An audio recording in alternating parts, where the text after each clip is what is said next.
Good afternoon, good afternoon, everybody. Welcome to Green Pass Gaming's Thursday evening podcast. Unfortunately, Scott can't be with us tonight because, funnily enough, he had a last-minute surprise. I believe it's his birthday tomorrow. Happy birthday, Scott, if you're seeing this. And I believe his family had arranged for a surprise visit this evening, of which he obviously wasn't aware because it was a surprise. So, unfortunately, he's had to bail last minute. But outside of that, we're going to carry on and have a good old show. Low key, just talking about gaming as we've done the last couple of weeks and just have a good old time. So as you probably see, we've got Luke with us as normal. Hope you're doing well, Luke. How's it going? Yeah, doing really well, thanks. I was going to call you Scott then. I'm so already prepared. He's let us down because his birthday is tomorrow. Bad Scott. No, thank you very much, Pux. Yeah, appreciate it. And doing very well. And there's been quite a lot of news, actually, I guess, over the last week or so. So looking forward to talking about it. Yeah, definitely. And last but definitely not least, we have a special guest on tonight, as you've probably seen already. We're all cammed up. You can see what we look like. We've not had this guy on for a really long time, so really excited to welcome BMG to the show. How are you doing, sir? It's been an awful long time. Hope you've been well. I'm fine, thank you very much. Thank you for having me back. It has been a while. It's been a long while, but it's great to be back where, for me, it all started. You know, so great to be here. Glad to be here. Happy to just shoot the breeze with you guys. And in Scott's honour, as I promised, I would have a couple of Fosters for him. You know, just so he doesn't miss out. But yeah, thank you for having me. It's brilliant to be here. Excited to get into everything. Yeah, definitely. And I say you're going on quite a few different podcasts now, aren't you? If I've seen correctly. Yeah, I'm now a full-time member on the XBL Party podcast. Currently on break back in September, but there's some exciting stuff coming soon, so keep an eye out on the socials for that. I'm also with Luke and Stubbs on Roundtable Gaming, which is, again, we haven't set anything lately for that, I don't think. I think Stubbs too busy swimming in the sea somewhere in Scarborough, I think, so we'll get around to that. And also, we've got a new show coming on the 16th of August, Stasis Chat, which is mainly Destiny. So if you're a bit of a Destiny fan, check us out on the socials, and there'll be obviously more information coming very closer to the time. Wow, I see you're involved in a lot more than I thought you was. So you've got a busy schedule now in your podcasting career. More than I thought. Yeah. It's all good. And I didn't see myself going down this kind of route, but I'm glad to be here. Yeah, definitely. And that's good to have you here as well. And I suppose after that brief welcoming and introductions, I think why not? Let's just jump straight into it. So I think one of the first topics that we had lined up mainly to talk about is around the whole Activision Blizzard acquisition stuff, which has been kicking around again over the last couple of days. I think there's been a lot of mention of, I think Xbox made some comments regarding, I'll backtrack. So regulators, I believe, are doing their formal kind of work around talking to different industry different companies within the industry, getting their view on the takeover for them to try to understand what the deal means for them if it was all to go through. I'm sure Luke can go into more detail into the specifics of this. But ultimately, Microsoft have turned around and said that they don't believe that they're acquiring any must-have IPs as part of this deal. A lot of other companies have obviously shot back, and one of the big ones doing the rounds has been Sony basically saying that, saying that there are particular titles which do influence and affect consumer choice in terms of what consoles they play and what hardware they decide to game on. And the biggest contender of that is, of course, Call of Duty. It's one of the biggest selling IPs ever out there, and it definitely drives the PlayStation brand. So they've been a little bit concerned about it in their official response to these regulators. But the media has kind of picked this up, and it's caused this massive storm, and I've seen a lot of people on the internet make claims that Sony have thrown their toys out the pram, or they're just butthurt, or they're angry, or whatever. So you know what? It's one of the big topics, so why not get the panel's opinion on it? So I think, Luke, I'll start with you, if that's all right. I know you've been doing a bit of back and forth with some members of the Discord channel. But yeah, overall, what are your thoughts on this and Sony's response? I mean, I personally think it's quite understandable, but you know, are people blowing it over, or is there some genuine thoughts behind it?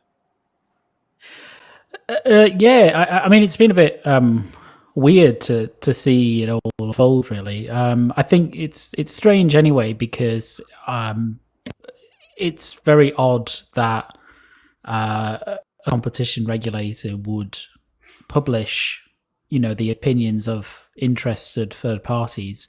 I've never seen it. I didn't know Brazil did it, but apparently they publish everything, literally everything to do with their kind of analysis of the merger. Different merger regimes, or competition regimes, I should say. There's many where they solicit third-party opinions. They have like a public period where they like have an X date to Y date, and people can just write in and say what they think about it, and they might influence a competition regulator one way or another. But this is the first time I've ever seen it kind of all in the open, so I thought it was quite interesting. And I guess the Brazilian regulator kind of asked a bunch of questions, so they were stock questions, presumably from their own analysis, that they wanted a different viewpoint from someone who might be interested. And yeah, as you said, a bunch of companies gave responses, one of which was Sony. I mean, yeah, it's a bit. I think the action has been a bit strange because I don't think anything that Sony said in their responses, and bearing in mind they're responding to specific questions. It's not as if they're just from Sony, what do you think? Go nuts, just say what you want.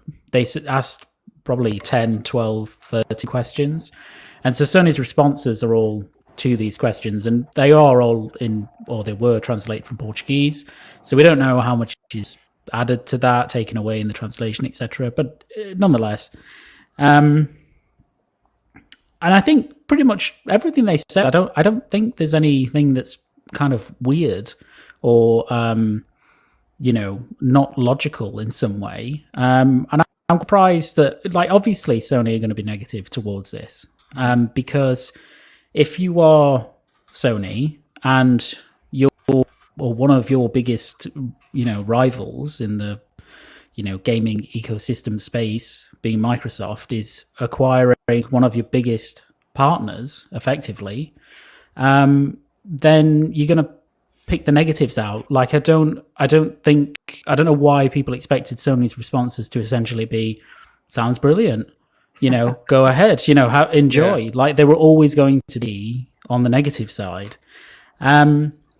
And even then, I don't think what they've said is that controversial. So I don't know if people are getting their knickers in a twist about it, to be honest.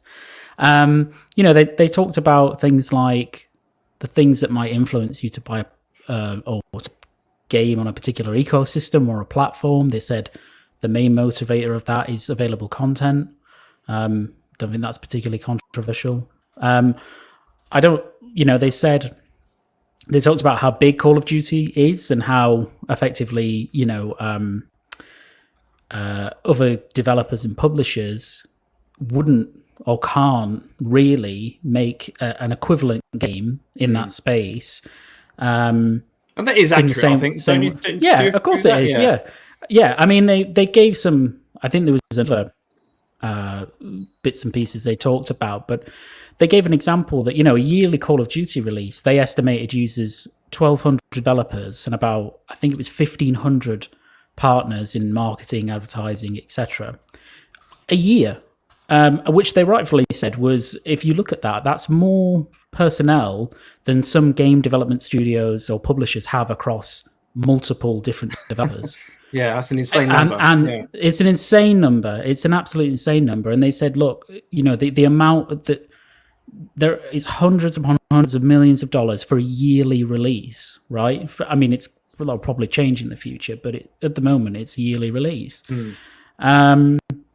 So are they wrong to say that Call of Duty, a competitor couldn't make something like that? I don't think so. I think people could try. But you're also, up against 20 years of brand recognition, goodwill, fan base, etc. So how do you even How do you even comprehend to grow something into So something as big as that? That's partly it, isn't it? It's because for any IP to have been around that long, it's almost like, like Super Mario or something like that. It's such a long-standing iconic IP. Like if you try to make it an equivalent competitor of the direct, of the same thing, like it's not going to catch on nowhere near as quick, and you're not going to dethrone it at all. The only I think, like with things like Call of Duty, the only way I think that people could ever dethrone the IP is if the IP was to go into such shambles that it basically kills itself. I feel like that's the only way that someone else could beat it, is when it declines on its own right. But BMG, we'll go from you. Yeah, let's. What do you think of all this? I know you've been going back and forth in the Discord and stuff as well, but share us your thoughts. What do you think about all this? I can't believe Sony have said anything bad against it. It's just really Sony. You're going to say something bad? Of course, it's just because Brazil, obviously, they've come out and they've turned around and said, they've pretty much disclosed everything that they've asked, and everyone's just picking at Sony. Oh, they're not happy with it. Oh, they're upset with it. Of course, they're not, as Luke says, they're not going to be happy. They're not going to be like, yeah, not a problem. We love it. It's the best thing that's ever happened to Call of Duty. Of course, they're not going to say that, but you're going to look at all. I'm sure with all other regulators, they've all been asking the same questions. Obviously, they don't disclose. It's nothing secret, as in getting a feel for the industry of how it's going to affect things. Because I'm assuming a lot of these government boards and bodies and stuff aren't going to know the industry. They're going to rely on talking to other groups, other companies, people in the industry to get an idea of how this is going to affect worldwide. And of course, Sony are going to say, it does have an effect. Well, of course they are, because they don't want it to go. Of course, they're not going to want it to go through. Not, if you're a rival and had a rival company, you're not going to want it to go through. But I'm assuming like with Sony purchasing Bungie, I'm assuming it was the same sort of thing. They asked around maybe for the same sort of thing, maybe how it's going to affect asking companies. For all we know, Microsoft got asked a questionnaire of how it's affected and stuff. But there's just so many people that are just literally seeing a headline. Sony are scared. Sony aren't happy. Sony have come out and said, as if they've literally just one day gone, you know what? I'm just going to go and tell everyone that I'm not happy with this. But that is the narrative that's going around. That's what people are doing. Is if it's Sony have just announced, you know what, we're not happy with this. But that's not the case. They were asked questions, specific questions, as Luke said. They've answered them, and they've made it public, which, probably Sony wouldn't have wanted that public, because it's almost painting them like they're these bad people. But it's the same as any rival company. I think people that just jump straight on that narrative and go with that, they're stupid. Because it makes them look stupid when they haven't put a bit more thought into it. Don't get me wrong. I'm the dumbest person I know. I am. But at least when you get these sort of things, you look into it, read articles, have a look into it, just to be a bit more informed, to make a bit more of an informed decision, opinion on what you think of it from looking at it. I don't think it's going to stop anything. I don't think it's going to change anything. They were asked questions, they answered them, and I'm sure all the other different governing bodies have asked the same. I'm sure it happens to probably any acquisitions on any company that are going round, but this is the one that kind of got traction, and Sony just came out and said it without prompt. But let's say Stubbs Gaming in the chat as well, just asking me the question if what I'd said at the beginning of the show about them mentioning Call of Duty not being a must-have, if that's true. And I posted in the comments a quote which is from a Pure Xbox link, actually. And they basically say that there is nothing unique about the video games developed and published by Activision Blizzard that is a must-have for rival PC and console video game distributors, which I think we can all fairly say that's bullshit, isn't it? It's because Call of Duty is probably the one, if there's only one must-have, it's Call of Duty under that umbrella of Activision Blizzard, which is deemed a big must-have. So I think it's a bizarre stance from Microsoft to say that. But I don't know, Luke, any particular reason why you think they would have said that? Is this just the whole... I've seen a number of comments going around that it's just them basically trying to cover their toes and say, "Oh no, it's fine, don't worry about it," which is it definitely reads that way. But I suppose from a more legal standpoint, are they just trying to fluff their way through and just trying to make it easier for themselves? Well, yeah. Put yourself in Microsoft's shoes. I know. What would you say? You'd say, "Oh yeah, actually, Call of Duty is one of the most valuable IPs in gaming. Every other publisher and developer we know would love to have Call of Duty." How does that look? We're taking it away. Yeah, and we're taking. We're buying it. And obviously they've come out and said that they're not going to hold it exclusive to, their own platform, etc. They're going to keep it on PlayStation, all that sort of stuff, which makes sense. But again, it's like, well, what would you expect them to say? Like, this isn't, they're not trying to tank or torpedo their own deal. So they're not going to come out and say, well, actually, you know what, this might be pretty bad for competition, so you should reject it. Like, of course they're not going to say that. They're not going to say anything like, and it's not, by the way, it's not what they're doing. Like, it's not going to cause any competition issues. This will sail through 100% across every regulator in the world. So I think we're pretty confident as well, aren't we, that even when it still is done and dusted, that Call of Duty is going to remain multi-platform because of how much money it brings in. And as I think you said it on the last show actually, that PlayStation brings in Call of Duty on PlayStation is what brings in the most revenue. So Microsoft aren't just going to pull that support away, are they? No, and I mean, if you look at it, I would think that, Call of Duty, that PlayStation is probably Call of Duty's biggest single fan base in terms of, units sold and active players and all that stuff. I would, if you broke it up like that, I would, maybe except for mobile, right? You would probably say that. So, Microsoft aren't stupid about this. There's no need for them to make Call of Duty exclusive because their race in the hole with all of this is to just say, well, it's in Game Pass. So, you can go and buy it on PlayStation if you want to stick there, and many people will. Some people may come over. Like, I don't know how much, but it doesn't matter for Microsoft, does it? It's like Sony putting, MLB The Show on Xbox. Like, it's ultimately, it makes Sony more money, right? So it's not like a big loss.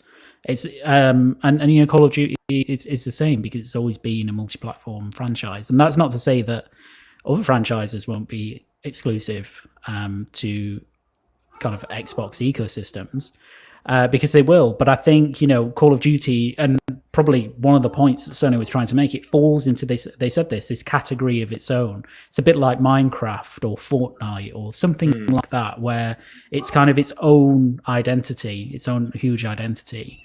So, it's just a bit weird, to be honest. I mean, the reaction to comments from Sony, comments from Microsoft, I've just found it quite bizarre. Nothing controversial to my mind, so yeah, it's just strange. Yeah, I'd assume it was something. It's part of the way all these deals sort of work anyway, where they're asking obviously other members of the industry to see how it affects things. So I think it's just been grabbed. News, online services, and that they've all run with it. They've all made it sound like they've just come out and said it, trying to cause friction and problems where it's not even needed. It's going to be kept multi-platform. Yes, there's going to be a point where when existing contracts are finished, that you're going to see more exclusive stuff on Xbox. You're never going to see, as in the game itself, exclusive, but you might have map packs, zombies, literally like what Sony pay for. Sony pay for these sort of things. So, how many years has it been where there's been certain maps and modes that are exclusive for a year on PlayStation? And the time that deal's up, the new one's already out, and then it's the same deal again. So, it does kind of work that way. Sony paying to keep stuff exclusive on PlayStation and keep it off the other platform. It's like the whole, just pick Final Fantasy, for example. Maybe just say Square Enix, they were going to put it everywhere, but Sony paid X amount of money to keep it off that platform. They don't own it, but they paid to keep it off. We don't know what that deal is or what's gone on there, but we know the exclusivity thing ended should it ended earlier this year or back end of last year, and we still haven't seen Final Fantasy VII Remake on the Xbox side of stuff. So it's like, it is a matter of like Sony do stuff to keep stuff off other things by paying money. Sony buy them, but Xbox buy them, Microsoft buy them, but they're keeping stuff multi-plat. I think pretty much everything, to a certain extent, that's going to come out of this deal is going to be multi-platform anyway. So, so it's just a matter of waiting and seeing what's going to happen. But I don't think it's going to stop the deal. I don't know the ins and outs of it. I wouldn't have a clue. I'm the guy who's getting told stuff that then gets distracted by a squirrel running around outside. So, but I can't imagine. They've got like some of the best lawyers on the planet, except for Luke. They haven't got Luke, which is a shame. Yeah. But they wouldn't just go into these things not looking at stuff, covering the basics and the bases and stuff before they go into all this, and I don't think would be this far if they didn't think it was going to go through. I think it's going to go through, to be honest, and once it's gone through, we'll move on to the next thing that we're upset with, or one side's upset with the other side, and best thing to do is just have both consoles. If you can afford them both, I guess. Yeah. It's a mad concept, that, isn't it? Just, if you can, just get the other just own them all. Yeah. You got everything. Just own the console. Then you don't have to worry about any of this bullshit. If what was it I saw the other day? Something about someone saying, PlayStation and considering putting the price up to the PlayStation 5 because the Quest 2's gone up £100, and it's like, and then Sony had to comment and said, we haven't got anything to discuss yet. Or was it an earnings thing? They were asked the question, and then people are running with that the price is going to go up, and it's just like, just calm down, just chill. Just take a breath. Yeah. It's okay. Have a breather. Have a drink. Have a drink, yeah. Have a nice drink. I think the typical problem with that as well, though, is it's always the people that scream the loudest are those who don't have a clue what they're talking about. For the most part, they'll just, as you say, grab a headline and then run with it, and then some media oik picks it up and it writes an article, and then that gets picked up, and it's, oh Christ, okay. Yeah. Go ahead. No. I was just going to say, go. You go. You go. No, I was just going to say that I think as well, what people forget is Sony didn't say, in any of these responses, Sony didn't say, we don't think the merger should proceed. They didn't say that. Didn't say anything like that. They just answered the questions that they were given. Of course, they were negative for the reasons that we've discussed. But, they're not, I don't think they're under any illusions that them saying something like that would do anything in particular. It wouldn't, because it's not judged on the basis of what third parties think, even though that might be influential to some extent to a regulator. It's judged on an analysis of relevant markets and whether the merger in question, provides something that's anti-competitive in some way, or that is bad for consumers. And I don't think, from all the noises that we've heard from Microsoft and Activision as well, that there is anything bad for consumers. If anything, it will be of benefit to consumers because it will be increased competition in the gaming space. There's the Game Pass angle, so in a way that's good for consumers. It's much ado about nothing, but that's just Twitter gaming, really, isn't it? Just a bunch of idiots talking about things they don't understand, can't comprehend, or that they want to fit into a particular box or a viewpoint that they have. Reams of confirmation bias and bullshit, essentially. So just stop engaging in it. I think you said the same thing last week as well. I don't know if you can tell. I'm getting really annoyed with it. Actually, I didn't catch on. Yeah, it's really frustrating. Yeah, it's just frustrating because I just think, why do people care so much? I don't understand this. Why do you care? What does it matter? Like, it won't make any tangible difference to you, really, or at least in a way that kind of properly affects your life. That it's video games.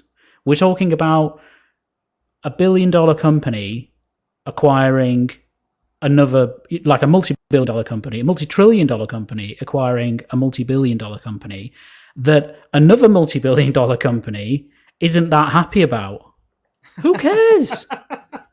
Who cares? Unless you if you're a shareholder, that was maybe. worded in such a perfect way that it actually makes perfect sense. So I know I didn't get it before, but that is the idiot's guide to understanding the level that this is at. Yeah, it's I listen to podcasts, and I'm not going to name names, but podcasts where people are just vigorously, defending Microsoft, and it happens for Sony as well. I've seen podcasts like that. I'm saying it's one way or the other. Attacking another platform holder for their views on a thing that will affect that platform holder's bottom line, probably to some extent.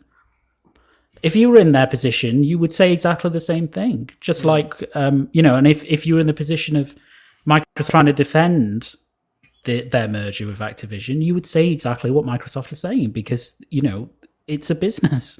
They're not friends.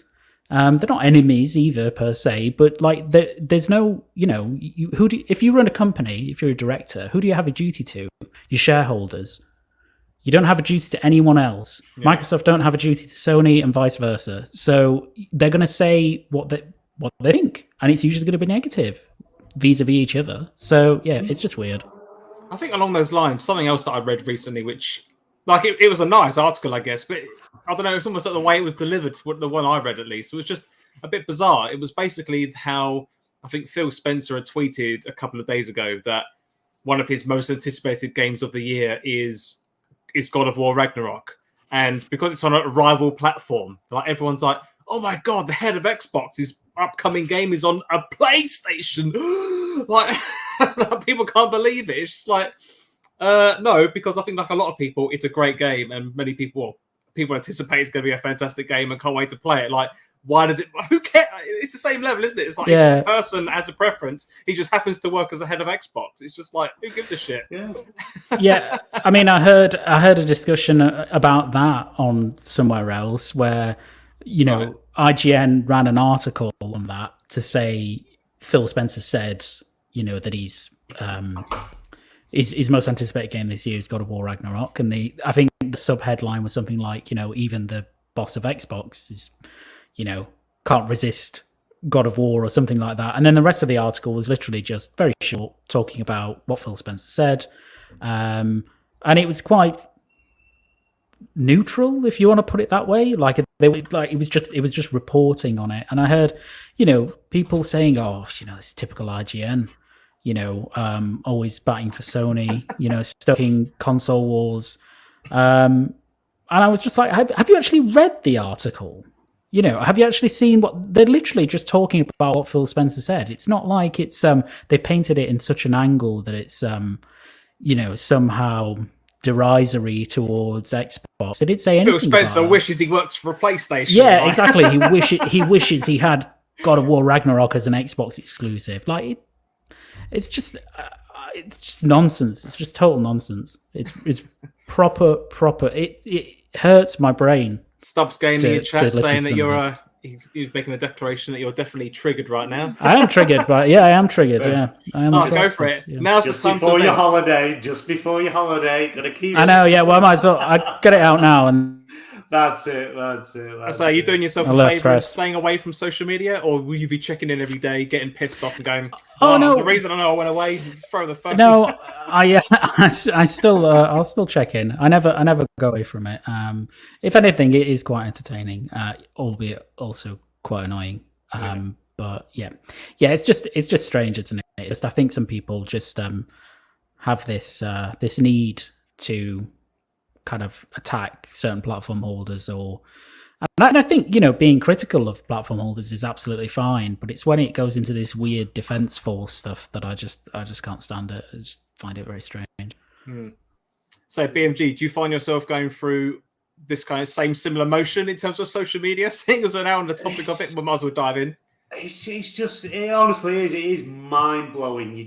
How people can just run with one thing and then turn it into something it's not. Phil Spencer's he plays on a PlayStation. How dare he? He works for Xbox. It's his job, and he's a gamer. But how dare he play on a rival platform? You go back and watch the shows where he's on. He's got a Nintendo Switch in the background. No one says he's not, have a do with him, because he's got a Nintendo Switch there. At the end of the day, we're all gamers. We enjoy gaming. It's games. It's a hobby. None of us are getting paid to play them and be on one platform over another. And again, like I say, all these companies, they're not our friends. They're not our friends. They're not our best buds. They're a company. They're there to make money. And they're going to do what they can to make more money. And the happier the shareholders are, the more money they're making, the more they're going to keep doing. Play what you want. Play where you want. Enjoy what you want. I have both consoles. I'm fortunate to have both. I enjoy games on both. Sometimes, you're like, don't want to play this, don't want to play this, but it makes playing this, and things like that. And you're going to enjoy what you play wherever you want to play it, on whatever platform you want to play it. Get out your Game Boy, play on that if you want to play on that instead to be different. But yeah, it's just so mind blowing how some people are so hardcore that one way that they can't see any other point of view or anything. And as Luke says, there are certain podcasts out there who will champion one side that can do no wrong and slay the other side. And it's just like, why? Why can't we all just enjoy everything that the industry offers? You don't do it with like films, you don't do it with music, you don't have, movie wars and stuff like that. You can enjoy a wide variety of different media. So why can't we do that with games as well? It's mind-boggling. It really is. It really is. I know. With that, I've actually got a bit of a hot take in a way, which I've got to think I've had a nice way to word it, because I watched. It was an interview on YouTube the other day of the person. I don't know if you guys have heard of this, but there's a person, some random person online, who's putting together a Bloodborne, like they're demaking Bloodborne as like a PS1 game. Oh yeah, I think it was the no clip. Yeah, I watched it. Yeah, it was really good. It's a really good video, and if you guys haven't watched it, definitely check that out. It's basically one person who's wanted to make a game. They do their own game. I think they do programming somewhere for some company doing other stuff. They did this as a little side project, and then it kind of blew up. So they went through making the game. And they did this No Clip did about a 20-minute documentary, and the person sits there and they talk and they go through the process basically of what they did, how they did it, why they did it. For those who aren't familiar as well, apparently a number of years ago there was a meme for a game called it was basically for something called Bloodborne Kart. And I think just to explain for people that haven't heard of this, the general story, and they go into this on the No Clip interview, is that some person online was trying to prove how easy it is to make a fake leak. And the idea, they basically took screenshots of like an Assassin's Creed Syndicate kart carriage race and all the rest of it, and made it look like Bloodborne. And they kind of, I'm going way off topic, but they go into all this kind of stuff that they do. But I'm not judging the person. The person who makes the game is super talented. You can tell there's a lot of passion behind it. But as soon as I saw the person, like just by the way they were dressed and the type of person they are, it kind of made me realize in a way how, I don't know, and this goes what you said, BMG, that you don't really see this in other industries like music or films, or at least not to the same degree. And I want to get your guys' opinion on this, because I just want to make sure I'm not the only one. Maybe I'm isolating my opinion, but I feel like gaming as a hobby, I guess, seems to attract a lot more, eccentric characters out there. But to the point of eccentric characters who are, I don't know, I'm trying to think how to word it, but I know I'm not going to go down very well, because I'm going to word it in such a way that's going to sound really horrible. I'm not going to mean it that way. But basically, a lot of gamers out there are weird. Like, they're really weird, eccentric characters who seem to think they know it all and know everything and need to be on top. But it kind of goes against the whole confirmation bias that you was talking about, Luke. And there's this whole need for togetherness in the weirdness of people just loving to be weird together. And I mean, that's fine, but it's when that reaches like social media that it becomes this thing which the rest of us get subjected to, which I think is, I don't want to say it's partly the issue, but I mean, say something, guys. Am I just talking rubbish here? Am I alone in my opinion, or do you kind of get what I'm trying to say? No, I agree. It's this there's so like it is. There are so many weirdos out there who this place of entitlement that everyone should think, feel, and join in, and there are a select few that be weird together, so to speak. For all we know, they meet up on weekends, dress up as a cat, and climb trees. For all we know, that sort of thing. You never know. People into all sorts of things. You've just described my weekend, BMG. I didn't know you were in my yard. What are you doing? Always watching. But yeah, it's so strange that some people, and like I say, gaming does attract it more than anything else. That certain people think a certain way, can't see anything else, and everyone else should think the exact same way. Psychopaths. I think that's probably, yeah, like to the point. What was it? What was it a couple of weeks ago? People sending pictures of the genitals to the God of War team and then champion when they got a release date because they thought that's what got them the release date. It's just bizarre, Personally, I think it was me that got the release date when I sent the picture of my bald head, but that was the big motivator, Zoom in enough, it might look like a ball bag. You don't know, but that's it. Well, it must have been the angle I went at. But yeah, it's just bizarre. Yeah. It's so bizarre. Bizarre world. Yeah, I mean, I think, I can see. I see what you mean, Pux. I think. Just to defend myself, I guess I bring up the no clip interview because that's kind of where I started thinking about it. Only because it looks different. Yeah. I mean, I'm not used to seeing people like that, but that's fine. I don't care about that. But it made me think that there are people out there who are their own person in that way, but they don't have much of the knowledge to back themselves up. So then they form kind of this tribalism and almost hypnotize themselves, if you get what I mean, or brainwash themselves. That's the kind of message I was trying to get across, and how that seems to be the case more in gaming than any other. Yeah, I mean, I think that does exist in other stuff. Especially pop culture stuff, because it tends to attract people who are very, very different individually, and who do have like a high level of eccentricity, as you say. Like, I mean, that it wouldn't matter what, if you were into, I don't know, a Marvel community, you would find, or a DC or whatever, you would find people that are very different. And I think that should be celebrated. Like, I think that's a great thing. Yeah, no, definitely. Gaming is so kind of universal that it attracts very different people, but they all share this one interest. So I don't necessarily think that the problem is that it attracts eccentric people so much as it attracts morons as well, or people who are like. I think the biggest problem I have with a lot of this is that people.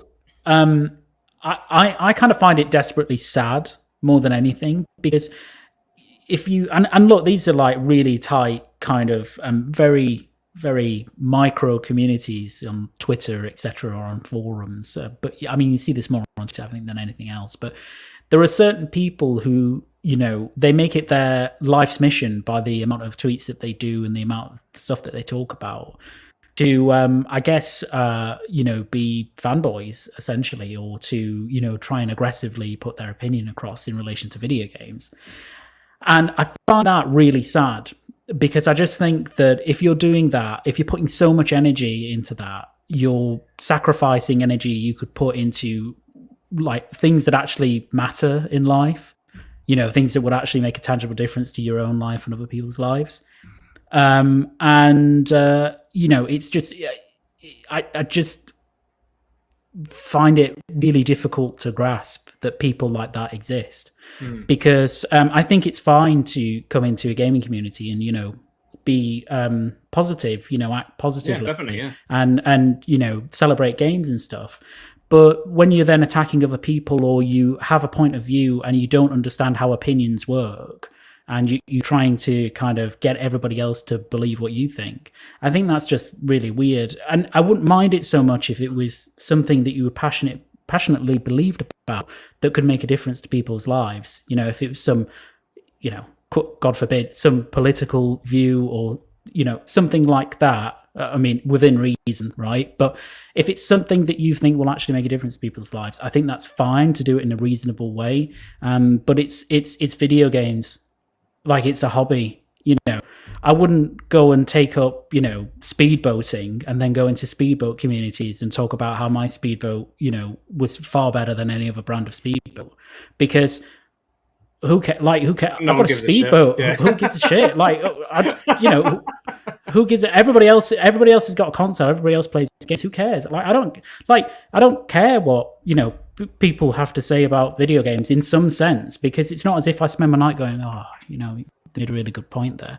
I spend my night going to sleep and getting up and having a normal life, and worrying about things that real people with real lives should worry about, not some console fanboy shenanigans on the internet. I just think that's strange. So yeah, I get your point, but I don't think it's eccentric people. I think it's stupid people who have no other purpose in life. I think this is where I probably worded it wrong, but that was meant to be my general message. I think it's like that different communities are out there, but I suppose I see, again, a lot of these people form opinions based on what they experience and what they see in the real world, right?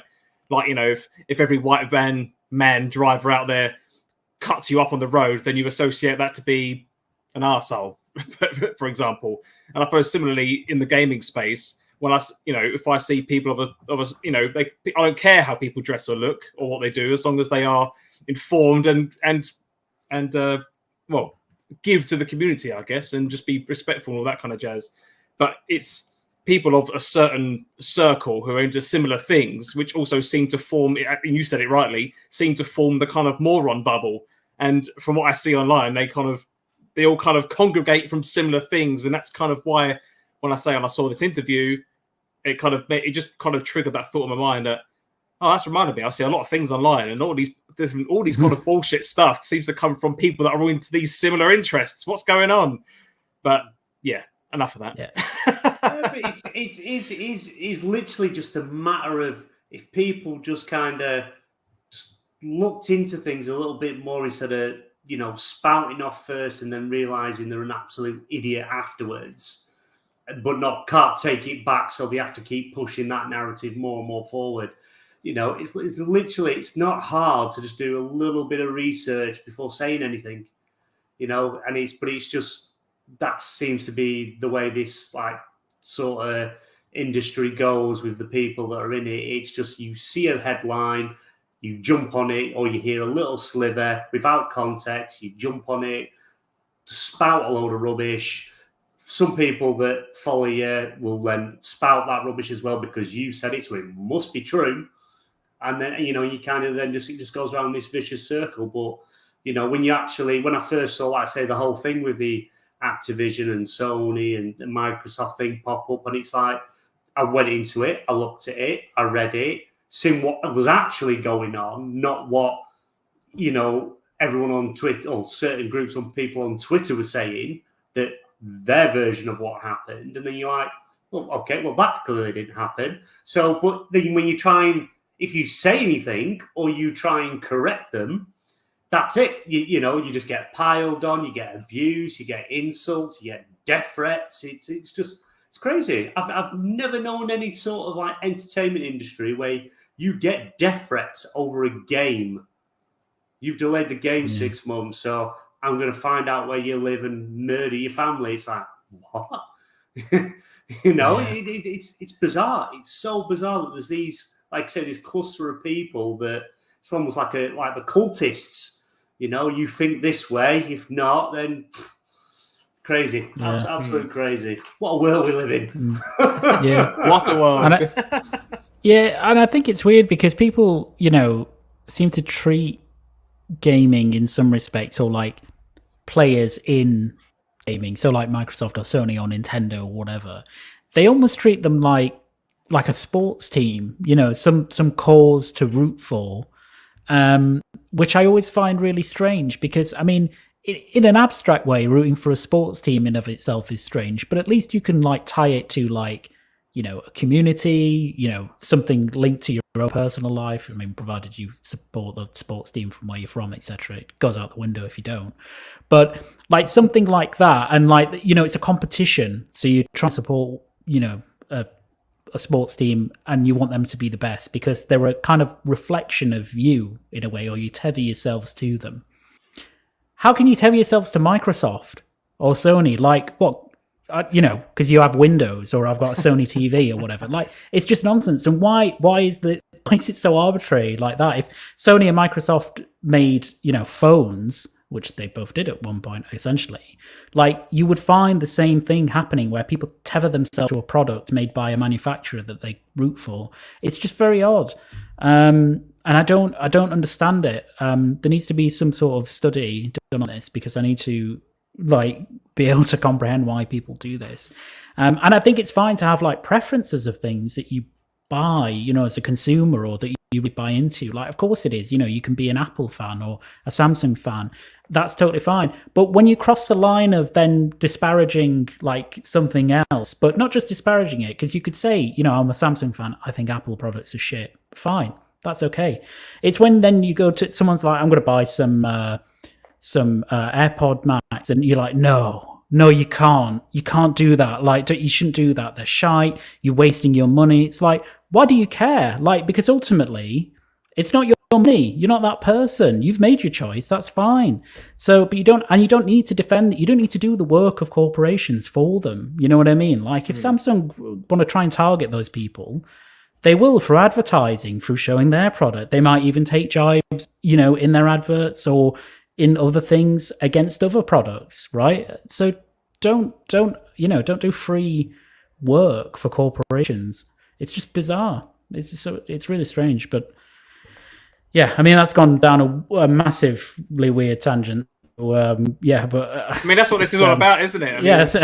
Just vent all your frustrations before your holiday. I mean, use this as a therapy session if you wish. I will. Yeah, I will. Well, I am. So. Very odd. Oh dear. I know. If it were to move on to something slightly different, away from your venting needs, I guess. It's one of the other things we had lined up. I know Scott wanted to talk about, and he was really excited to talk about it. So I feel like we should cover it a little bit at least. And this is about we've got it headlined as PlayStation and Activision Blizzard financials, but this is kind of a general. Top-level title for a number of companies this year, which have released their Q2 financial results, and we were going to go over them. And I believe, Luke, you've had a bit more time to go over these than I've been able to. Did you want to run this off at all? Or are you just as clueless as I am, and we can go through it all together? No, so I think I looked at... I haven't seen the Activision Blizzard ones in any great detail. I looked at the Sony ones because they came out a couple of days ago, so I've had time to look at those. I think from recollection, and I could be wrong, I think the Activision Blizzard ones were maybe pretty significantly down in terms of kind of everything, essentially. I've got it up on the screen, actually. I think Activision, the division of Activision is minus 38%. Blizzard is minus 5%, but King, the mobile division, is plus 8%. Yeah, and that's your wife on Candy Crush. She's obsessed with Candy Crush. And that's revenue, isn't it? But their total revenue was still $1.64 billion. So, yeah, well, it's not worth waking up and getting out of bed for that, is it? Really, if you're a company. Exactly. Yeah, and I think so. The Sony ones were a little bit different. So they were for the last quarter, albeit the last Sony financial quarter, because their financial year runs a little bit differently to other companies. I can't remember the exact months, but it's not when we say the last quarter, it's not what you would think in normal parlance to be as the last quarter, right? Sure. So I think their results. Just looking at them here, sales 17.3 billion, so they were up 2% year on year. Operating income, which is profit essentially, 2.3 billion, which was up 10%. Their gaming network service, that was Sony as a whole, by the way. Their sales for PlayStation, 4.5 billion, which was down 2% year on year. And their operating income was about 400 million, which was down about 37% year on year. And then they gave some stats about how many PlayStation 5 they'd shipped and all of that sort of stuff, and give a full year forecast as well.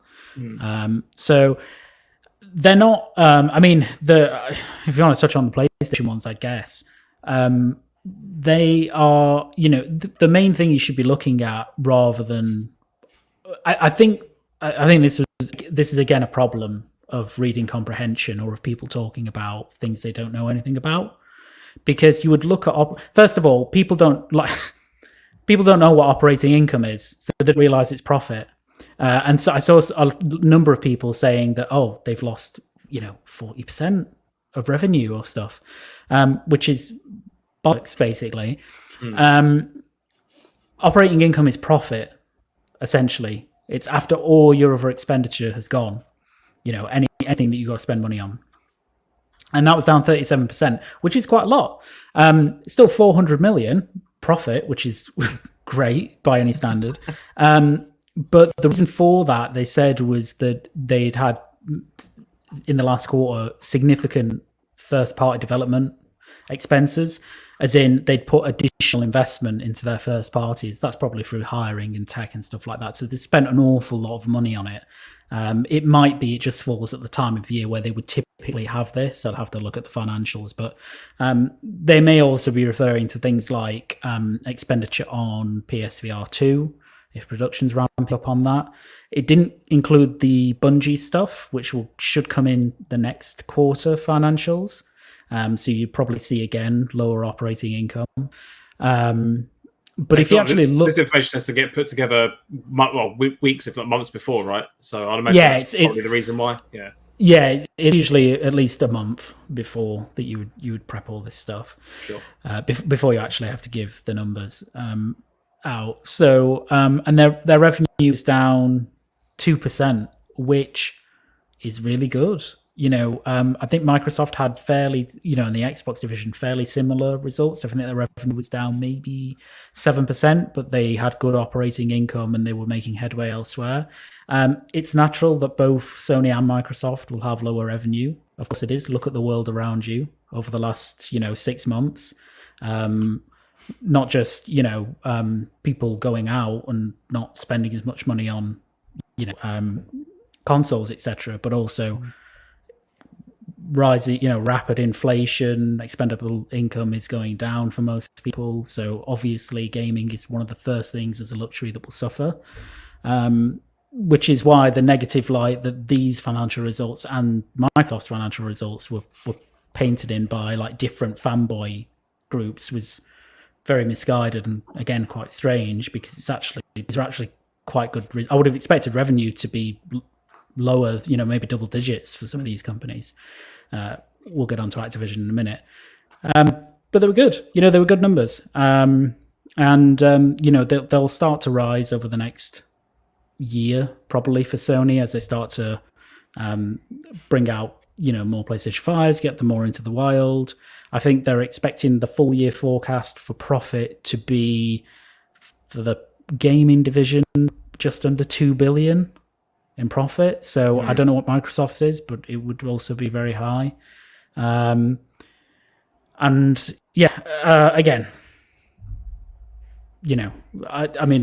there's nothing really more to say on the PlayStation ones. They are what they are. The Activision ones, I think, were more interesting. I don't know if anybody else wants to touch on those first, but they were generally pretty bad. I've got one particular. Not so this isn't going to be a profit thing, but this is so their developer count has actually been released as part of some of these statements as well.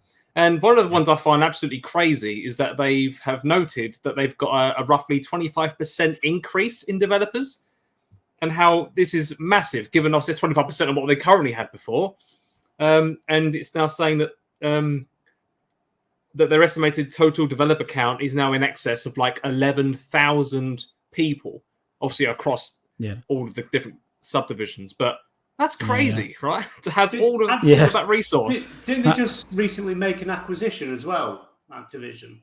Didn't they just buy somebody? Okay. Yeah, it was Blizzard, wasn't it? The Blizzard part. It bought 100 team studio or something.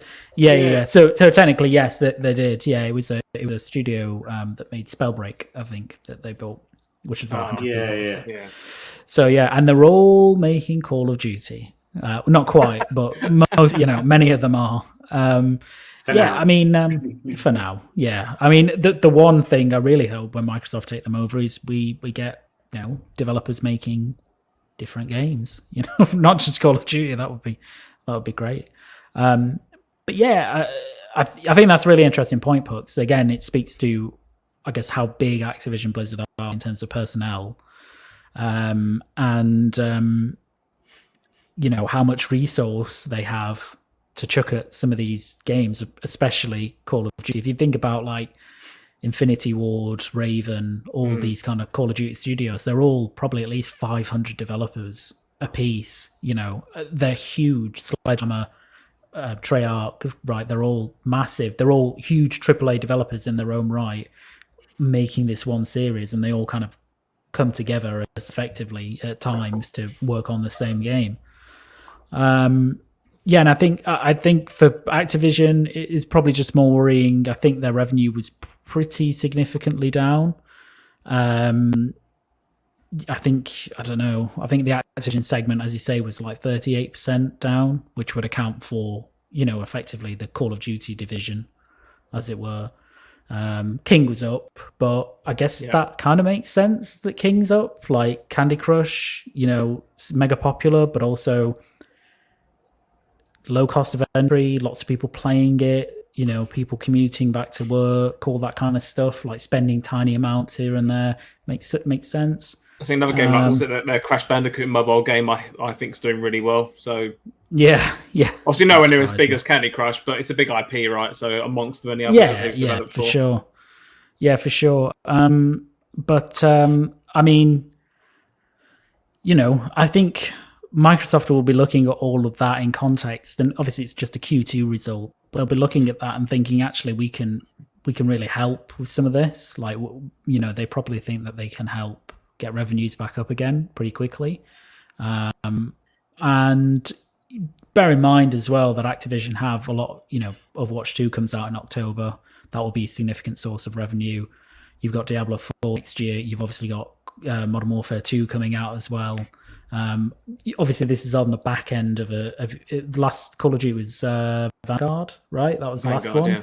That, by all accounts, was not smashing success. I mean, it still did really well, but it wasn't, comparatively, it did the worst in recent years. Yeah, comparatively, it didn't do great. So they'll recover. They will have better quarters, but this one was just a particularly bad one for them.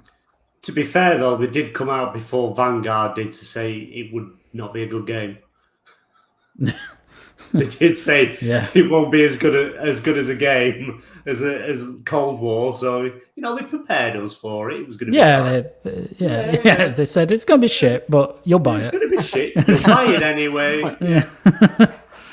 You only play Warzone anyway, so it doesn't matter. That's it. But to be fair, the best and biggest thing that will come out of this deal is we'll be rid of Bobby Kotick, probably one of the most toxic people in the gaming industry. So that's the best thing that could come out of it, and we should all celebrate that anyway. But it's I think these things are going to go up and down anyway. Don't get me wrong, I haven't got a bloody clue. Half the numbers you just said made no sense to me whatsoever. Haven't got a clue, and half the stuff you said, it was French. You could have said anything to me, and I really wouldn't have known what you meant, apart from when you said profits were down slightly. Even their profits down slightly is still 400 million more than I've got. So, billions, by the way, billions. billions. I'm sure they'll manage to sleep and for another night quite easy. But especially with the pandemic, where obviously things were all up a lot higher anyway, because nobody was going anywhere and doing anything. So it's bound to see some drops, probably a bit more, like say, with inflation and stuff. Obviously here in the UK, got announced this afternoon, highest rate increase from the Bank of England, from like 30 since 30 years ago. Was it? Is it 1.76? Something stupid like that. 1.75% now. That's it. Yeah. So we're all due to enter a recession, so we're all going to have to tighten our wallets. That's it. Even more than we already are, probably. That's it. You just forget lube. There's gonna fuck you over anyway. Don't even need the lube anymore.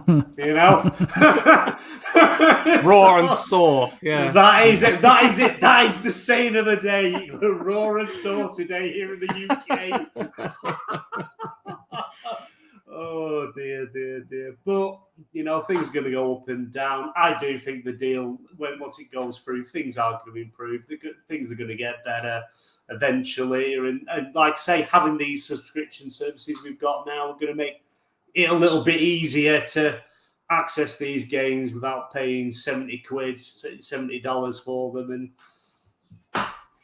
I'm looking forward to this year's Call of Duty. To be fair, I've not played Call of Duty since Black Ops 2, but now that this one's because is it next year's has been delayed, or moved back or whatever they've done, so there isn't going to be a Call of Duty in 2023. Yeah, it's like at least a 2-year cycle now, I believe. Yeah, which is probably going to be better, and I think it could bring in a lot more new players. And there was the announcement, was it today or yesterday, that Warzone 2 will be coming this year, but it won't launch alongside the new Call of Duty.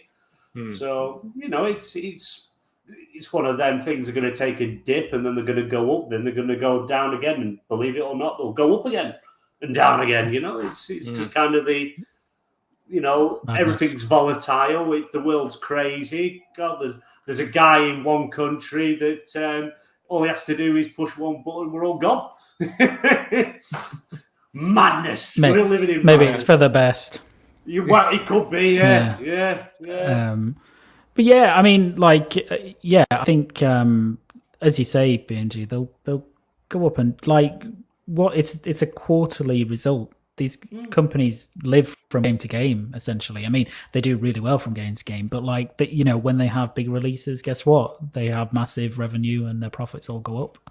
And when they don't, or when it's a weird year like it is in terms of everything on the outside world, luxury stuff doesn't do as well. It doesn't matter what you're looking at, whether it's this or Netflix or Disney or whatever. Generally, stuff is down because people don't have the same amount of money to spend on this stuff as they normally would, or the inclination, because they've got more important things to worry about.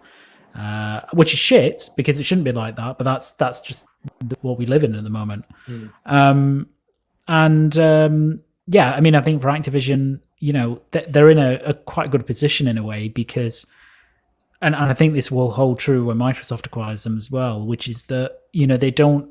I'm really glad they go into these 2-year dev cycles for Call of Duty, and I think Microsoft will hold that, because if you've got Warzone, you've got Call of Duty Mobile, you've got everything else that Activision are making, you've got this constant source of money all the time. These, especially the Call of Duty free-to-play stuff makes just an insane amount of money all the time. So you don't, you're not pressured by having to think, well, we've got to release a big Call of Duty this year because, we're not doing that well. I think, Activision, if they were left on their own to their own devices and didn't have that support of a bigger parent, essentially, they might try best to, push Call of Duty out to 2 years a game. But it might not be possible with the amount of sunken investment cost and developer cost and all that stuff going on while they're making it. I just hope, out of all of this, that I'm not really, I am bothered about the financial, because it means if how much they continue and are able to invest in games. But I think Microsoft acquiring is a great thing for the developers there and Activision in general, because they'll be able to just make, hopefully, better games. Different ones as well, which have been really good. Just a quote from Stubbs as well. Do you mean release every 2 years, Call of Duty, as COD takes 3 years to make, don't it? Yeah, 2-year release cycle. I mean, not 2-year dev cycle. Correct. Yes, you're right. Yeah, it probably takes about a good 2-3 years to make a game, but that's why they've got different companies that cycle with it. So it's not just one business that makes the game every year. It cycles between 3 of them at the moment. So yeah. Yeah, exactly. Cool. I think was originally planning to run the show to about 9:30. So if we've got any other topics we want to talk about, we could definitely bring it up. And I think actually one we can talk about, which came out today, one for BMG to get his teeth around, is around the Xbox Game Pass family plan, which is now being planned. And again, not much information has been released about it, only that it's being trialed in 2 different territories. And I'm sure there's reasons for it, but Colombia and Ireland seem to be the 2 countries which have been picked for this trial of the plan. Seems a bit bizarre, but I know BMG, you've been looking forward to a family plan because you've got about 20 Xboxes in your household. So this must be something that you're really looking forward to at some point in the hopefully nearish future. Am I right or wrong? Yeah, no, you're absolutely bang on, Pugs. It's very interesting. Colombia and like Ireland, there's probably the most 2 randomest places to pick to trial out this for whatever reason. It's in bed, it's worth trying. If you're there, try it out, let us know what it's like. But for me, like I say, in my household, I have 5 subscriptions of Ultimate. So for me, if it's covering 5 people, will absolutely be brilliant for me, because if I could find a little bit of a cheaper workaround, because I think the price they're looking at is $25 a month. Is a bit. That's what I've got at the minute as well, and I've just got something else here. They say, according to Xbox Wire at least, this plan will allow up to 4 people to share an Ultimate benefit subscription. Apparently, 4, right? Up to 4 is what it says here. That might change, but. Yeah, I suppose trial it out to, they're probably looking at average household, how many people. Obviously, they'll know from, the numbers that they've got access to see how many people in the same household have it or area and things like that. But for me, it would be brilliant. To be honest, I could do with 5.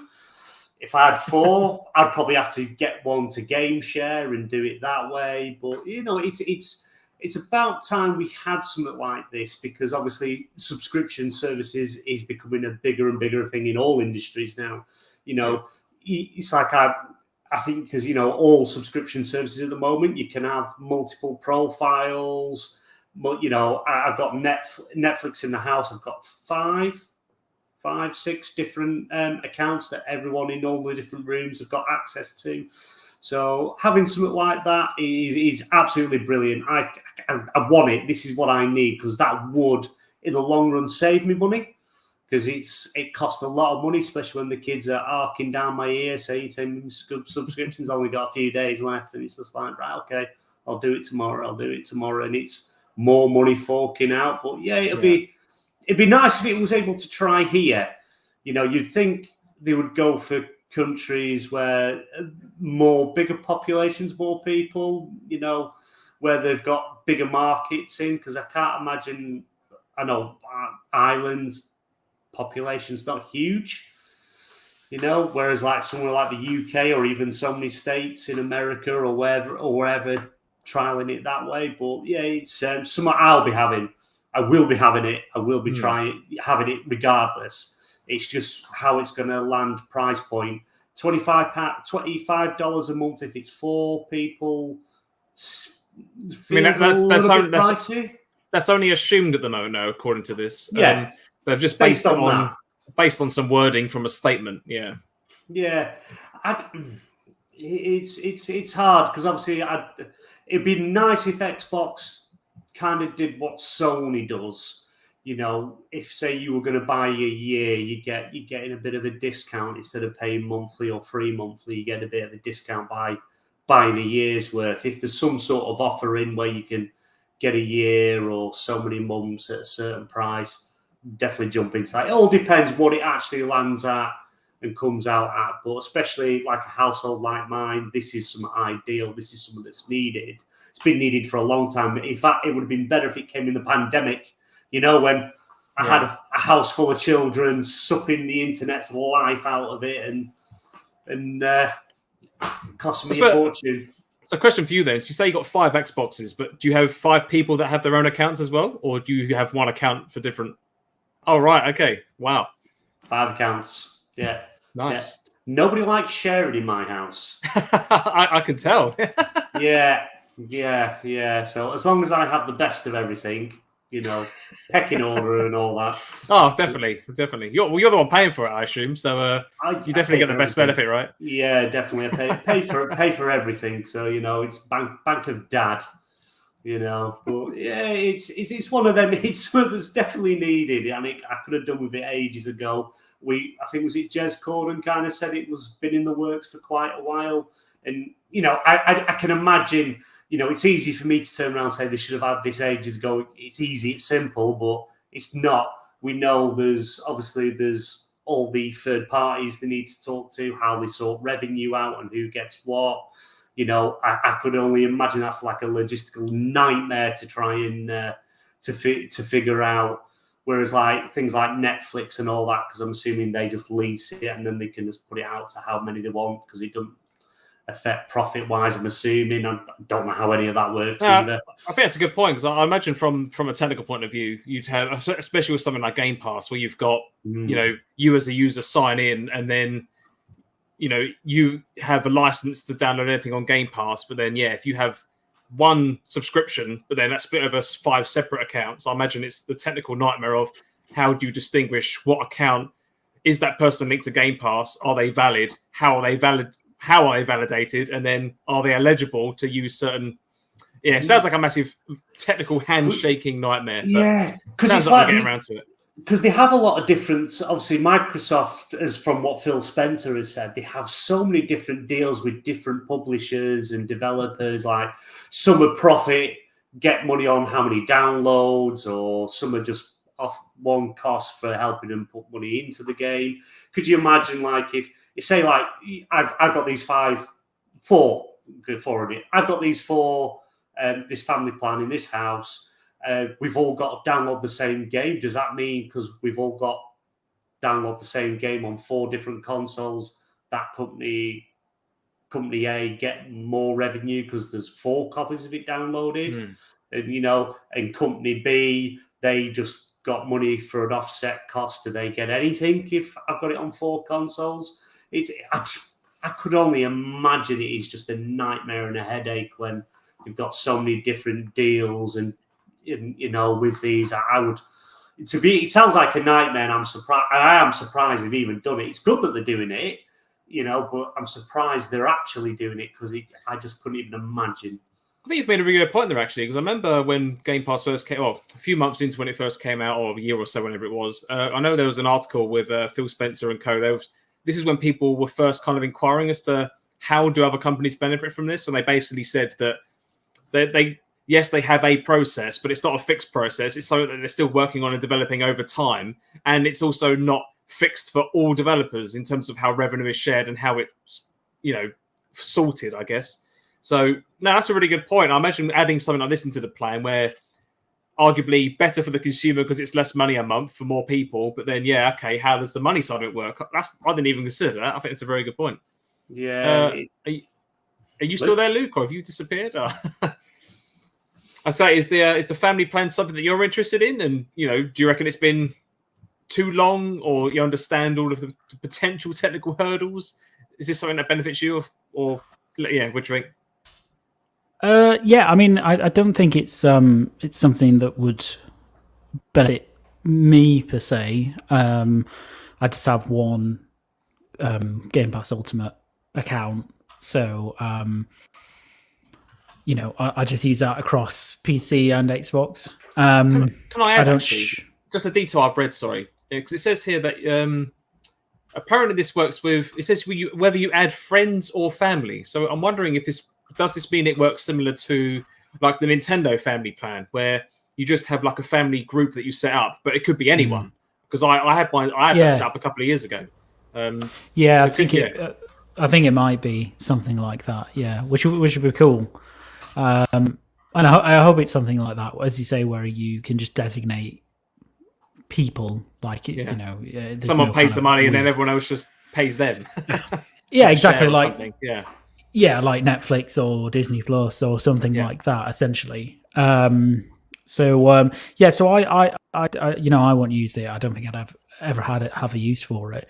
But I think it's great that it's being introduced because ultimately it will hopefully save people money, which is always great. And also for Microsoft, it gets more people playing their games, and if you're in, if you've got one Game Pass family subscription, but that's split amongst, let's say, a few different friends, and they have their own hardware and stuff, then you might entice those people into not necessarily buying a separate subscription, but certainly, buying stuff on the platform, right? Because they're saving money on their Game Pass stuff. So I think that's really really good. It's really good news. So I think we need to see more about it. I think we'll get a lot more information when the testing stuff comes out in the countries you mentioned. So we'll probably be able to see. I mean, that's never going to be final anyway, because they're probably doing it in a certain way to see the reaction there, and then they may tweak it when they start bringing it out worldwide. But I think it's a positive step, and I think it's a good move, particularly in these times. So I won't use it, but I'm sure lots of people will. Yeah, I think I think I'm in a similar boat to that. I don't think I have enough people around me where I would get the benefit, unless of course that's when you start going out to. If I know 4 people that all have Game Pass and love it and want to pay into it, then maybe. But I think similar to when I had the Nintendo family plan thing set up, like I was the person because I was the biggest fan of this little group of circle, so I paid into it. Other people were interested, gave me like £6 each or something, so it was cheap for that first year. And then before you know it, people forget about it, don't even use the service, and then I end up paying 30 or quid for 8 people, and I'm the only one that's actually using it. So for me, yes, it could have a benefit, but I would just be suspicious that I might fall into that trap again. So I probably wouldn't touch onto it personally. But as you say, I think especially for people like yourself, BMG, it's well, if anything, it doesn't fully fit your bill because you need it to be up to 5. But it's a great plan. It's a good idea. I wonder though if they're going to do, like maybe do it slightly different in both countries. One has so many of the other. Maybe one does 5, one does 4. Trying to see like different levels of family plan as well. You mean like? Yeah. It's like obviously that way. If you obviously, it's still strange testing it in just 2 very odd countries. Nothing wrong with them countries.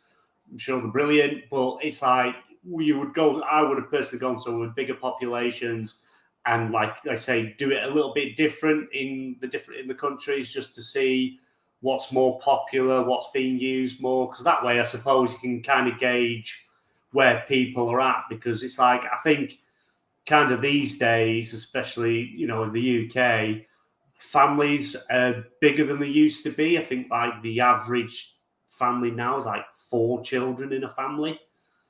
It's a lot higher than it was 10, 20 years ago. But, it might drop now. TV's got a bit better. I don't know.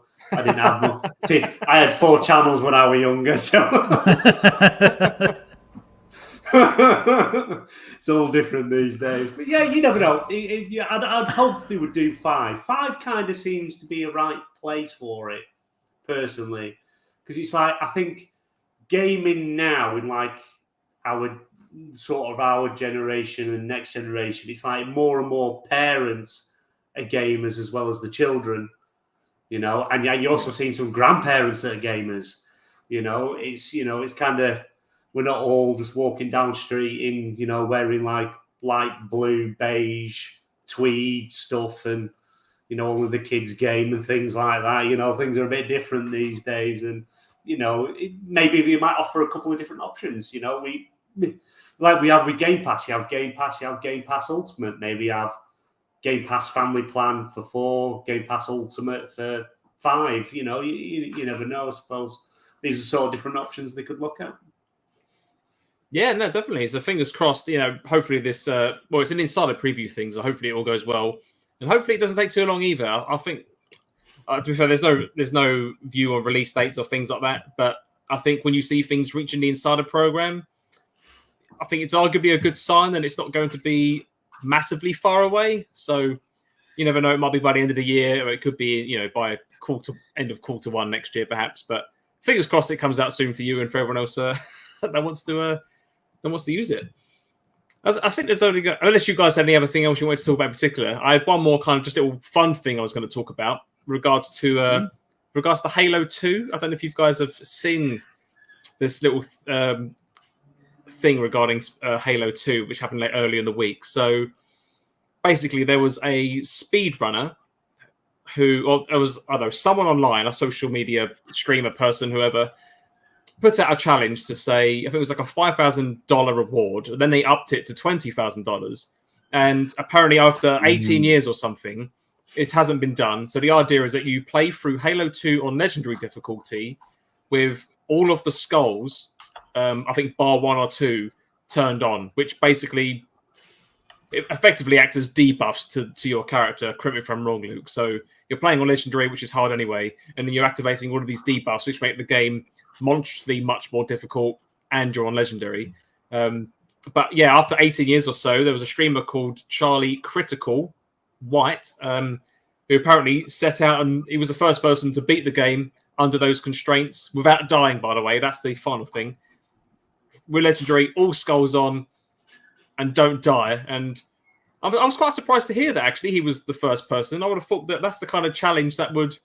Yes, it's difficult, but after such a long time frame, I would have imagined other people would have done it. So, I mean, Luke, I don't know about yourself, BMG, but I know, Luke, you not only do you love Halo, I know you're a massive fan of Halo too. Is this something that you was kind of surprised to hear in a way, that no one had done this before? Or did you just kind of find it whatever? I know speedrunning can be a bit give or take, but I mean, I quite like watching speedruns. I think it's super impressive, but... yeah, were you surprised it's taken so long for this kind of challenge to be done? I mean, in some ways, yeah. I mean, if you've ever played like Halo 2 with some of the skills on, it's ridiculously difficult. I mean, like super difficult, because some of the skulls do things like so the main thing they do is they raise the damage of other enemies and they reduce your health, which in of itself is difficult, especially if you're on Legendary, which is already really hard. But they do stuff like they tweak the fire rate of enemies as well. They let enemies spam grenades. So they basically let the AI of an enemy go completely bonkers so that they're much less predictable. And they can do tons more damage and stuff. So actually, this kind of run, thinking about it, without dying, right, which is, not once, it's unbelievably difficult. So I guess in that... Is this something that you've done before in your Halo career? I mean, I've certainly played Halo 2 at Legendary with some skulls on, and I did not get far. Like, I just didn't get far at all, because it's just like, it almost feels impossibly difficult to do. Not just like, oh, this is really hard, but if I stick at it, I'll probably be able to do it. Not like Bloodborne difficult or Sekiro. Like, actually, no, this is fucking impossible. I was going to say, because, there's streamers out there who do death runs of all of the Souls game hitless, and people have done this. And it's just like, but then Halo 2 with Legendary Skulls on, nobody had done it yet. It kind of just blew my mind a little bit as to why there's such a disparity there. But but there you go. So it is really impressive, and I think if more people went back and for whatever reason wanted to play Halo 2 at Legendary with loads of skulls on, they would see why it's taking so long. Oh, just a correction on my part. So the streamer called Critical is the one who set the bounty. Yeah, and a streamer called Jervelin or whatever is the one that did it. Did it 6.5 hours is a timestamp I've got in front of me on like some video. Ooh. No. Yeah, no. Halo's that guy with the green outfit, isn't he? I think so. Yeah. The blue thing with spines on the back, maybe. Yeah. It's that franchise that's better than Assassin's Creed, if you remember. Yeah, I know you're joking. It's all right. No, I'm one of them. You're not a Halo fan at all? No, I do. I actually like Halo. I do like Halo, and I'm looking forward to when the Infinite co-op actually goes live, so for everyone to play. Because I'm not quite keen on how they're doing some of the stuff. That if you're in with someone else. Oh, the tethering thing, yeah. No, it's not so much the tethering, because you kind of... I understand the tethering, and it's actually a good thing to do, because what's the point in playing with friends if you're just going to both run off in opposite direction and be on your own anyway? Kind of defeats the object of playing it co-op. You know, you kind of want to be close doing stuff together. But is it the... if I say you're the host of the game, I jump into your game to play with you, yeah, I get some of the upgrades, but I don't progress. And you're going to start fresh. So I've already completed the Halo. Yeah. I've already completed the Halo Infinite campaign. But for me to play co-op with you, say you've just started co-op, it's like a whole new save. So you're starting fresh from the start. I think you would jump into my world. You would be where I am, and then once you disconnect, none of that progress is saved for you, as I understand it. You just go back to whatever your save state was. Yeah, but you take the upgrades with you. So say we got 5 upgrade modules in yours, I would take them back with me, but none of my story would progress, and I would have to redo all that. Is that the case, Luke? I'm not too sure on that one. I think I remember hearing something like that, but have they confirmed that kind of thing yet? I think that's right.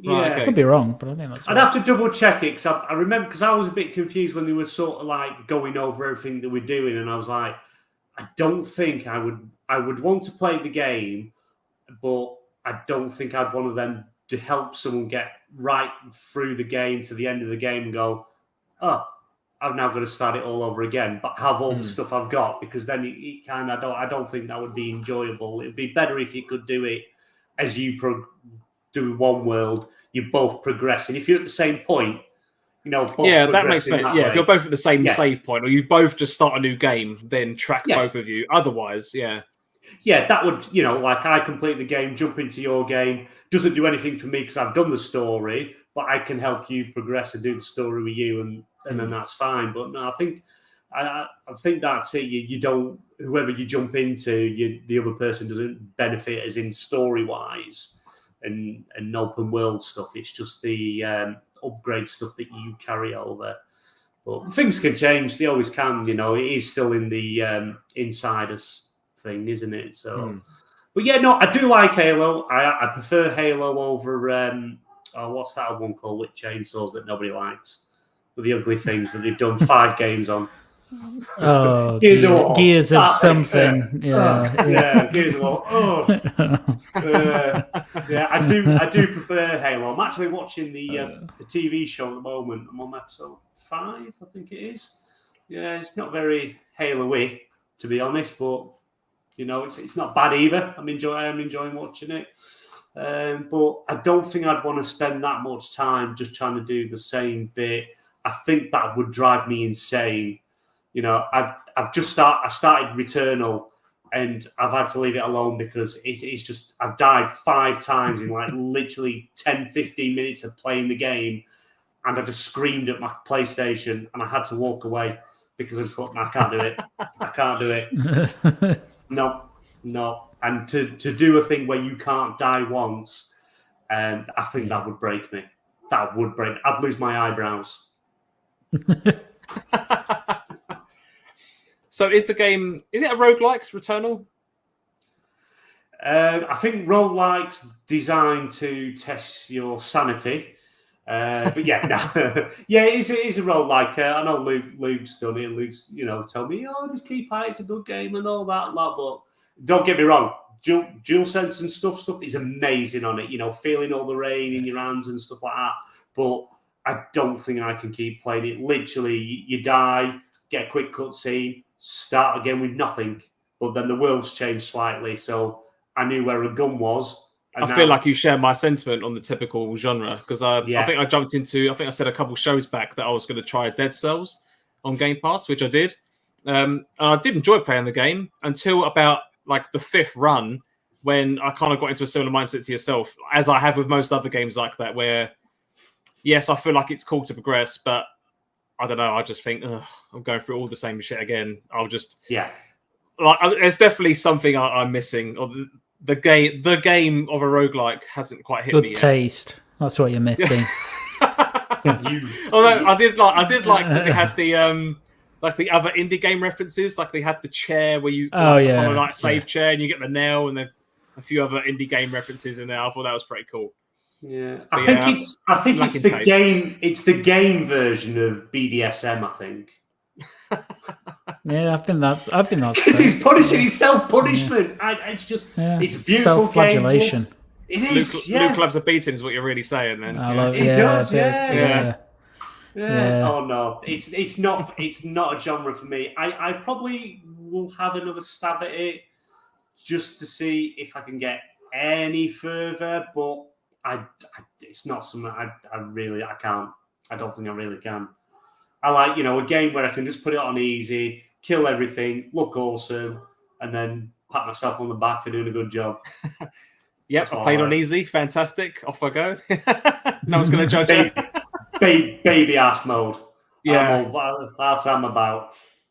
It reminds me of, the, is it the Wolfenstein, the newer Wolfenstein games when you set the difficulty and the easiest one is like "Don't hurt me, daddy" or something. Yeah, something like that. Yeah. And it's literally like the guy's face with like the whole baby, the baby garb. Yeah, that's it. Yeah, and the dummy in its mouth. I was the one in Metal Gear Solid 5 that had the chicken head. Oh, the chicken head. Yeah, yeah, that's a good one. Yeah. Cool. No, thanks, guys. If there's something else to discuss that I haven't missed, I think I'm happy to wrap up there. I know we said we was going to go on for about an hour and a half. So, no, had a really good show tonight. I hope you both enjoyed it as well. Thank you for joining us, BMG. I hope you had a good time.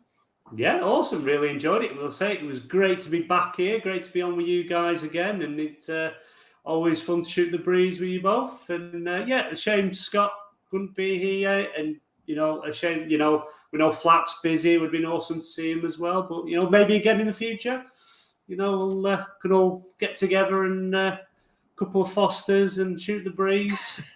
but yeah, no, thanks for having me. It's been brilliant. I've really enjoyed it. Awesome show. Awesome host. No, definitely not. It's a great awesome I won't call myself a host. I think we just share the talking responsibility. So, no, it's been really great having you back on. I'm sure we'll have another invite in the post, as Flap would say, at some point in the near future. So if you're up for it, by all means, you're always welcome. Anytime. Thank you. And never last, Luke, I hope you've enjoyed the show. Great to have you on as always. Always love your rants and your venting before you go on holiday. I hope you feel much calmer now and need to get it out. Yeah, I think actually in the future, what I'm going to do is I'm going to kind of preempt that, so you'll know when I'm about to rant or vent or get angry, because I'm going to change my lights like this. Oh wow! Look at that. See, I'm going to do some proper effects so that you'll know, and then when I've done, I'll just go back. I'll just be normal again. You've been preparing this, so you've really thought about this. So I've already thought. It's literally like I'm a Sith. It's like I'm in Star Wars. Awesome. I love it. So that's what I'm going to do in the future. I think we're going to have to create our own segment of, I don't know, Luke's rant or something. Yeah. Yeah, we'll turn all we'll get, change the mood lighting, get us ready for it. Yeah, tonight with Luke. Yeah. But no, really enjoyed it. Got a lot off my chest, which was great. Always great having BMG on. And obviously Pux did a great job as usual. So yes, always enjoy these as well, because they're the funniest ones of these I've always said to do are just the ones where you just talk about stuff and there's kind of not really an agenda. That's the fun one. So yeah, really enjoyed it. Yeah, no, I agree with that, and I think that's why we've kind of gone along with this format that we have done. And chat, by all means, let us know if you've been enjoying these kind of more informal, low-key formats. Please let us know whether in a comment or join us on the Discord channels. Again, if you there is a banner at the bottom, but because of the way that the banner and the photos have kind of arranged themselves, you can't really see our names. So if you haven't seen me before, if you're a new listener and you want to interact with me further, you can join us on our Green Pass Gaming Discord channel. So there'll be a link for that in the description. Or you can find me personally on Twitter at PuxleyAR. You can find Luke at LukeStill90. And BMG, I'll let you introduce yourself. And if you want to let other people know where they can find you on your other podcasting endeavors, by all means. Thank you. Yeah, I'm Ballman Gamer. You can find me on Twitter at Ballman Gamer. I'm also a full-time member of XBL Party Podcast. You can find me over there on the YouTube channel and also the Twitter channel at XBL Party Podcast. You can find me on Roundtable Gaming with with Stubbs and Luke and someone else that not announcing as of yet, but show coming soon, and also brand new show that's coming Tuesday the 16th of August at 9 p.m. BST, Stasis Chat, where it's mainly Destiny with a bit of gaming mixed in. It'd be great for you to join our Twitter at Stasis Chat and, hopefully turn up and we can all have a good chat and a good time. Other than that, that's me. Thank you, BMG. Yeah, for all means, check out BMG in all those different places if you're interested in more about what he's got to say. Other than that, I'm not sure if we're doing a Sunday show this week. I have to reconfirm with the others to see if we have one planned. If not, if we don't see you on Sunday, we shall see you next week, Thursday. Until then, happy gaming and take care of yourselves. Good night, y'all.